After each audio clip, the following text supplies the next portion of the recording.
Hi, a film on Netflix that I caught up with yesterday was The Old Guard. It's based on a comic book and stars Charlize Theron and Chiwetel Ejiofor and Michael Huisman. And it's about a group of immortal warriors battling throughout history. And so far, it does sound an awful lot like Highlander, doesn't it? Um, but they work together as a unit and they fight for what they see as being what's right and for all the good. And now a technology company is interested in using their immortal biology to cure disease, but they plan on doing it by dissecting them and cutting lumps out of them and whatnot. It's not very good. It's quite boring. It's quite slow.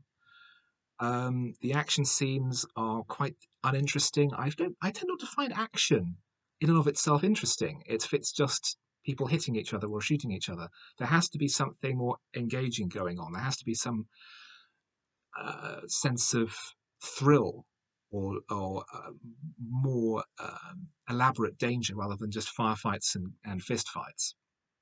There has to be some kind of energy behind it, or there has to be character behind it. And the characters, even though they are immortal warriors who are all at hundreds of years old at least, are all quite boring characters, with the exception of two of them who are a gay couple, which is treated totally seriously, but almost a bit too seriously and a bit too, hey, look what we're doing. Aren't we terribly right on? And I think, well, yes, this is good. But one of them has a long speech to his captors about how his partner is his whole world, his everything. I think, well, okay, but you could get this across with less dialogue and not just paint the villains as being innately homophobic for no reason. I don't really see what the point of that was, other than to lecture an audience who would already be sympathetic. You can just portray them as being gay and not make any attempt to downplay it in any way, rather than be incredibly upfront about it as though you're pioneering in some way. It seemed odd. Um, a lot of it looked vaguely cheap. There's a lot of scenes in disused areas, disused churches, empty streets, and it gives a feeling of cheapness to it.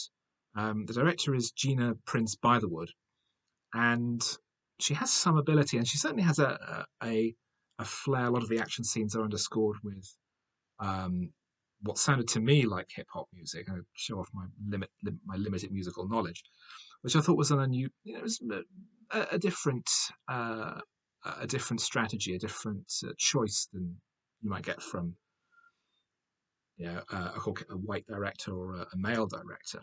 So that was different, but ultimately it's not really anything you haven't seen before. A lot of it felt very rote and uninteresting.